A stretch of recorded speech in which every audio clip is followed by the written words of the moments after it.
Le jour divin est arrivé pour tous les haters du jeu qui est sous tous les projecteurs depuis maintenant plusieurs années. En effet, Fortnite vient d'être banni du Play Store de chez Google et de l'App Store de chez Apple, suite à une promotion de la part d'Epic sur les V-Bucks, qui est d'ailleurs dénommé le Fortnite Mega Drop. Avec cette dernière, tous les prix sont réduits de 20% de manière permanente, que ce soit sur PC, console et même smartphone. D'ailleurs, code créateur Léo Techmaker, hein. On n'oublie pas, je le cale comme ça, sait-on jamais. Sauf que justement, sur les smartphones, ils ont utilisé un système de paiement différent pour ça, ce qui n'a pas vraiment plu aux deux développeurs de systèmes d'exploitation mobile. Salut, c'est Léo de la chaîne Techmaker et aujourd'hui on va reparler actualité, parce que ouais, ça faisait longtemps, faut dire qu'en ce moment niveau actu, c'est pas la folie, mais bon, on fait avec. Mais donc sur cette affaire, il y a quand même pas mal de choses à dire. Déjà, pourquoi on est carrément arrivé au ban d'un des jeux les plus rentables de l'histoire? Pour comprendre ça, il faut déjà comprendre comment fonctionnent les magasins d'applications mobiles. En tout cas, les deux dont on va parler ici, l'App Store et le Play Store. Pour sortir une application et être référencée sur ces magasins installés par défaut sur tous les appareils qu'on a aujourd'hui chez nous, il y a un certain coût. Bien sûr, rien n'est gratuit. Déjà, il y a un coût d'entrée qui est de 25 $ à vie sur le Play Store et de 100 $ par an sur l'App Store. Oui,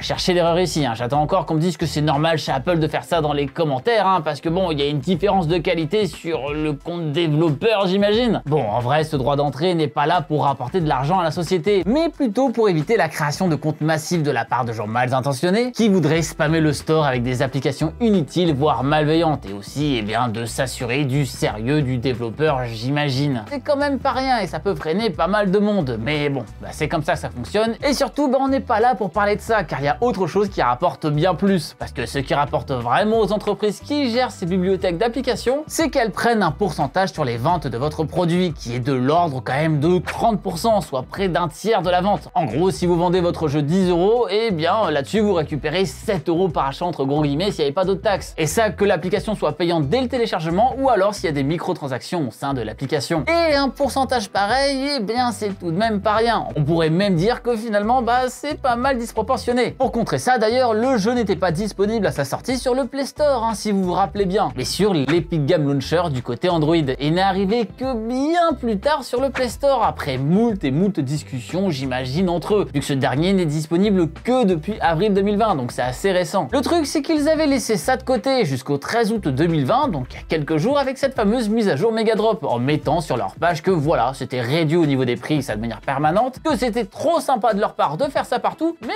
en mettant aussi un petit tacle à Google et Apple en disant que pour eux, ils proposaient l'ancien et le nouveau prix, alors que c'est pas le cas dans les autres endroits, mais aussi avec un système de paiement propre à Epic, et tout en disant que s'ils arrêtent d'abuser de ces fameux 30%, ils enlèveraient le paiement Epic direct. On sent vraiment que le reste de la mise à jour est vraiment là pour lisser un peu le tout, car elle est vraiment désignée pour ça, et le texte est clair. On veut mettre face au mur les deux géants du web pour les forcer à arrêter ce racket. Apple a réagi extrêmement vite en bannissant purement et simplement le jeu dans la foulée. Ça n'aura pris que quelques heures, avec Google qui va réagir juste après en faisant de même, ce qui rend le jeu totalement introuvable sur ces deux magasins d'applications. Alors déjà, histoire de casser un mythe que je vois déjà partout, est-ce que le jeu n'est donc déjà plus jouable sur mobile? Eh bien non, car il est toujours possible de télécharger le jeu s'il avait été précédemment téléchargé sur iOS, ou encore d'utiliser des magasins alternatifs sur Android, comme ce fameux Epic Game Launcher. Là où en revanche ça risque de bloquer un petit peu, c'est sur le côté mise à jour, et encore une fois notamment sur iOS, au vu du côté coincé du fion du système d'exploitation bien fermé. Car si l'application n'est plus sur l'App Store, impossible de la mettre à jour, et donc impossible d'accéder aux nouvelles saisons du jeu, avec la saison 4 qui devrait arriver d'ici peu. L'accès au jeu sera aussi probablement refusé aux joueurs n'ayant pas une version à jour, ce qui est logique finalement, car une mise à jour peut contenir des fixes de bugs, mais aussi régler des failles dans le jeu, ou bien des nouvelles fonctionnalités. Autrement dit, ce n'est pas si problématique que ça aujourd'hui, mais ça va le devenir avec le temps s'ils ne trouvent pas rapidement une solution à tout ce problème pour faire comprendre aux utilisateurs que désormais, il faudra passer par l'Epic Game Store et nulle part ailleurs, et du côté iOS,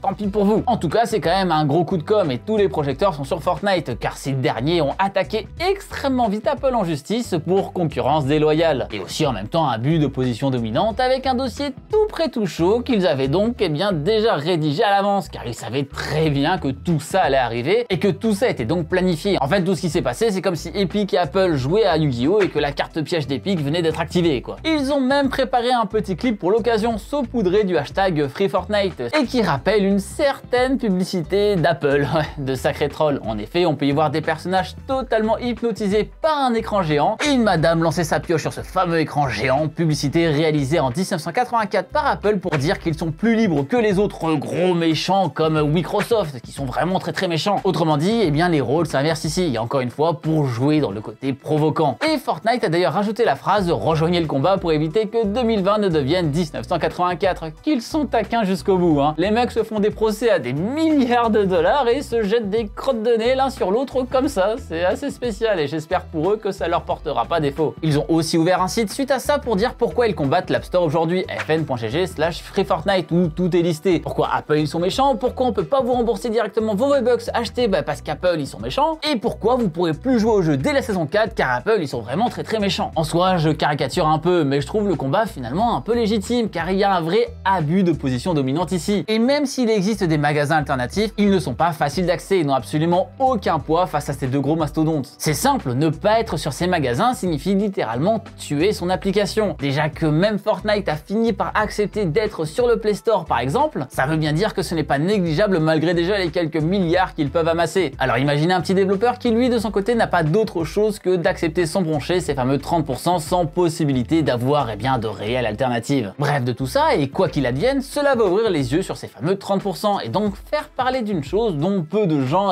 osaient parler auparavant. À voir qui va suivre et si Epic va avoir des alliés dans cette guerre. Et d'ailleurs, ils en ont déjà quelques-uns comme Spotify, ProtonMail ou encore Tinder. Donc pas les plus petits. Ça montre que beaucoup avaient quand même quelque chose à reprocher à ce système, mais ont préféré se taire de peur d'être bannis eux aussi. Finalement, tout ça ressemble à une guerre qu'a eu Epic il y a peu, celui du pourcentage sur le marché des PC. Et oui, parce que si vous vous rappelez, Epic a mis quelques coups de pied sur Steam il y a quelques mois maintenant, plateforme de jeu la plus populaire sur PC, sur le pourcentage que ce dernier prenait, qui est d'ailleurs aussi ici de 30%. Comme quoi, tout le monde s'était assez mis d'accord à l'avance là-dessus. Dans ce cas-là, Epic avait lancé sa propre plateforme, l'Epic Game Store, avec un pourcentage beaucoup plus faible, dans l'ordre des 12%, et qui offrait aussi les 5% pris par Unreal Engine quand le jeu utilisait ce moteur-là. Ce qui faisait donc gagner quand même 23%. Et ça, qu'on soit un petit développeur indépendant ou un gros studio de jeux vidéo, c'est clairement pas négligeable. Et c'est grâce à ça d'ailleurs que Steam a revu un petit peu sa politique en descendant le pourcentage si le nombre de ventes dépassait un certain stade. Pouvons donc arriver à 20% après coup. C'est pas parfait, mais c'est un début. Et la concurrence est saine ici, avec comme seul gagnant,